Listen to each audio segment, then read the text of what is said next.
Let's roll right into our post race for tonight's 16th annual Ford EcoBoost 400, the final race in the 2014 NASCAR Sprint Cup season. And we're joined by our third place finisher, Brad Keselowski, and our 2014 Sunoco Rookie of the Year, Kyle Larson.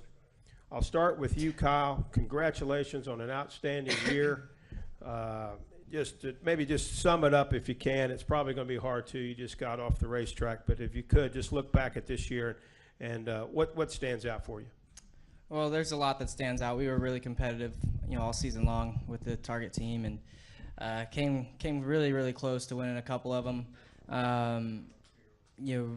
Starting off the year, finishing second, really early in the season at Fontana was great, and there was a lot of room on the Kyle Larson bandwagon to start the season. I think a lot of people chose Austin Dillon to win it, and I was pretty confident in myself and in my team that we could do it. I know that there would be some ups and downs, but I felt like we would be the top contender once we got halfway through the season, and we definitely were, and really proud of that, proud of the effort everybody's put in on these race cars. We've gotten better throughout the season, and just is a huge honor to win this title with all the other names that have won it. Okay, Brad Keselowski, former NASCAR Sprint Cup Series champion, finished third today. Brad, you had a heck of a season. Maybe just talk about your race here today, and then also your season as you look back. Yeah, it was a heck of a season, not just for me, but for all of Team Penske. Whether that's the 2-Cup car, 22-Cup car, or 22 Nationwide Series team. Certainly a year that we'll look back on with a lot of pride, and I'm kind of wishing it wasn't over, but we still have some work to do to continue to work and get better. We just all season long, Rodney Childerson and his 4-car just did an excellent job having speed. And certainly capitalized with it at the end. And we had great speed this year, which is something I'm proud of, but we were just always just a little tick behind.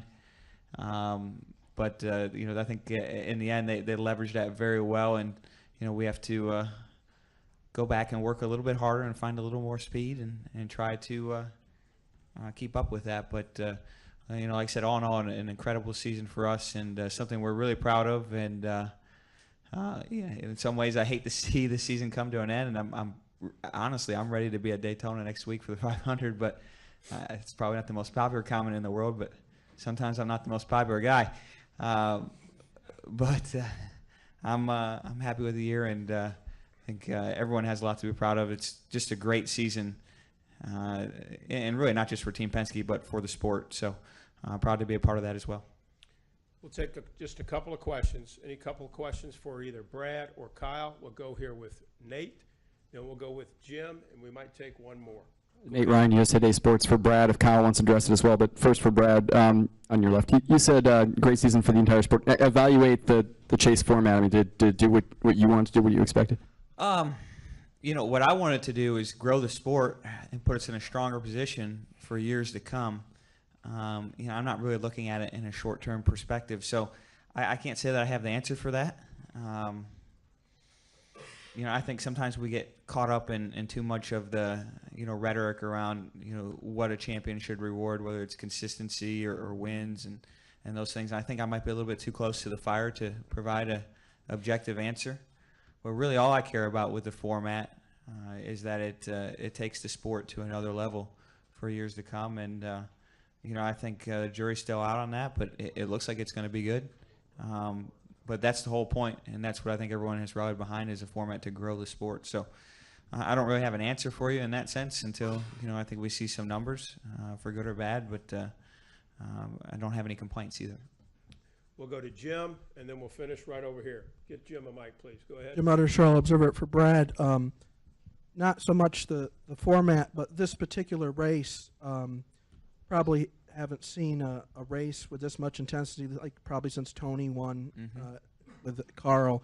How did this race appear? I know you didn't want to be, but as a kind of a spectator to the championship, how it unfolded today?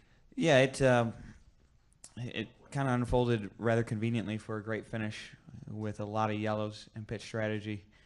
I think any race would finish this way with those opportunities to really mix things up. And I thought it was a pretty good race in general, but obviously there was a lot on the line. And like I said, NASCAR's got to be thrilled to death with that. And I hope our fans are too. Final question for these two. Go ahead. Chris Green, South Dade News Leader. Kyle, talk about your weekend. You had 2 strong races, and now you've sealed up Rookie of the Year honors. What's that like? Well, the first 2 nights were extremely disappointing, but to close out the Rookie of the Year means a lot. I would have liked to ran better in the race tonight. I thought we had a lot of speed the first third of the race, but as the sun went down, kind of everybody else got faster, and we weren't able to run the very top as much. But overall, a good weekend. 3 solid finishes. Like Brad said, I wish the season wasn't over, but at least I get to do some more racing in the off season. Kyle and Brad, congratulations on an outstanding 2014 season. Thank you for putting on tremendous shows each and every week for our fans, and we'll see you soon. Thank you, guys. Appreciate it.